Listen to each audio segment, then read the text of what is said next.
शेषनाग जी की तपस्या, ब्रह्मा जी से वर प्राप्ति तथा पृथ्वी को सिर पर धारण करना। शौनक जी ने पूछा, तात सूतनंदन, आपने महापराक्रमी और दुर्धर्ष नागों का वर्णन किया। अब यह बताइए कि माता कद्रु के उस श्राप की बात मालूम हो जाने पर उन्होंने उसके निवारण के लिए आगे चलकर कौन सा कार्य किया।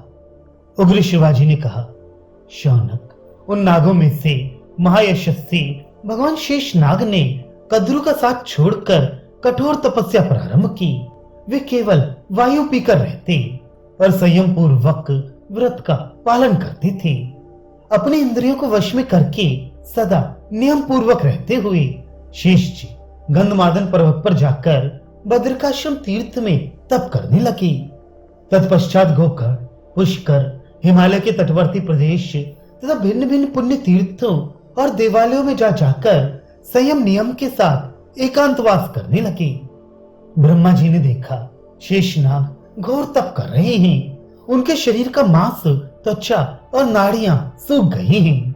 वे सिर पर जटा और शरीर पर वल्कल वस्त्र धारण किए मुनि वृत्ति से रहते हैं।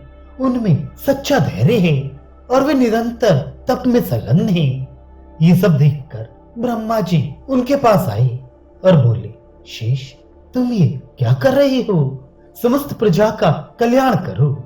अनघ, इस तीव्र तपस्या के द्वारा तुम संपूर्ण प्रजा वर्ग को संतप्त कर रहे हो। शेषनाग, तुम्हारे हृदय में जो कामना हो वह मुझसे कहो। शेषनाग बोले, भगवान, मेरे सब सहोदर भाई बड़े मंद बुद्धि हैं, अतः मैं उनके साथ रहना नहीं चाहता। आप मेरी इस इच्छा का अनुमोदन करें। वे सदा परस्पर शत्रु की भांति एक दूसरे के दोष निकाला करते हैं।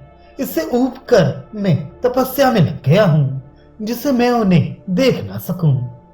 वे विंता और उसके पुत्रों से डहा रखते हैं, इसलिए उनकी सुख सुविधा सहन नहीं कर पाते। आकाश में विचरने वाले विंता पुत्र गरुण भी हमारे दूसरे भाई ही हैं, किंतु वे नाग उनसे भी सदा द्वेष रखते हैं। मेरे पिता महात्मा कश्यप जी के वरदान से गरुण भी बड़े ही बलवान हैं। इन सब कारणों से मैंने यही निश्चय किया है कि तपस्या करके मैं इस शरीर को त्याग दूंगा, जिससे मरने के बाद भी किसी तरह उन दुष्टों के साथ मेरा समागम ना हो। ऐसी बातें करने वाले शेषनाग से पितामह ब्रह्मा जी ने कहा, शेष, मैं तुम्हारे सब भाइयों की कुचेष्टा जानता हूँ। माता का अपराध करने के कारण निश्चय ही तुम्हारे उन सभी भाइयों के लिए महान भय उपस्थित हो गया है। परंतु भुजंगम, इस विषय में जो परिहार अपेक्षित है उसकी व्यवस्था मैंने पहले ही कर रखी है।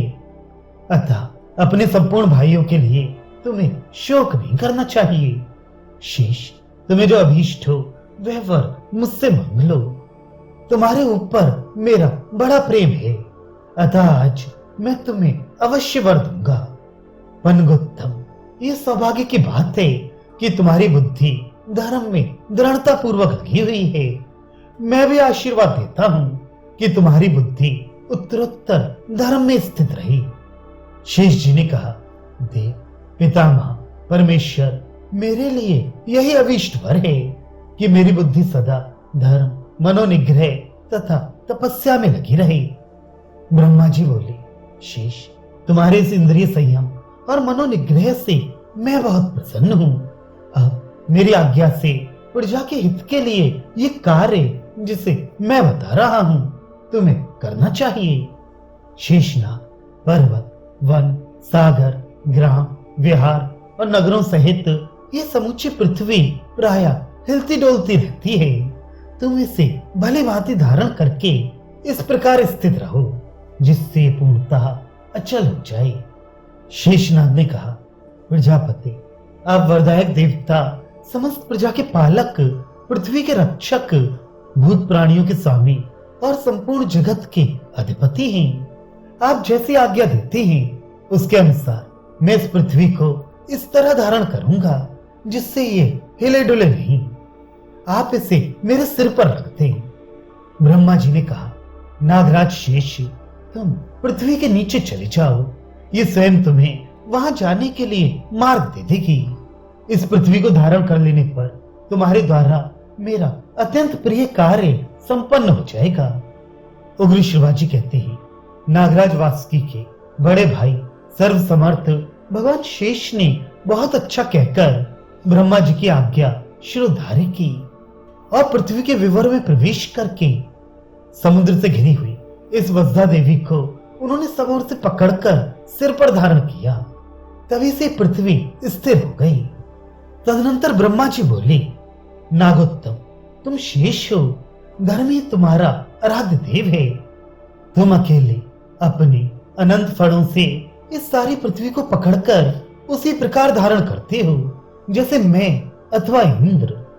उग्र शिवाजी कहते हैं, शौनक, इस प्रकार प्रतापी नाग भगवान अनंत अकेले ही ब्रह्मा जी के आदेश से इस सारी पृथ्वी को धारण करते हुए भूमि के नीचे पाताल लोक में निवास करते हैं।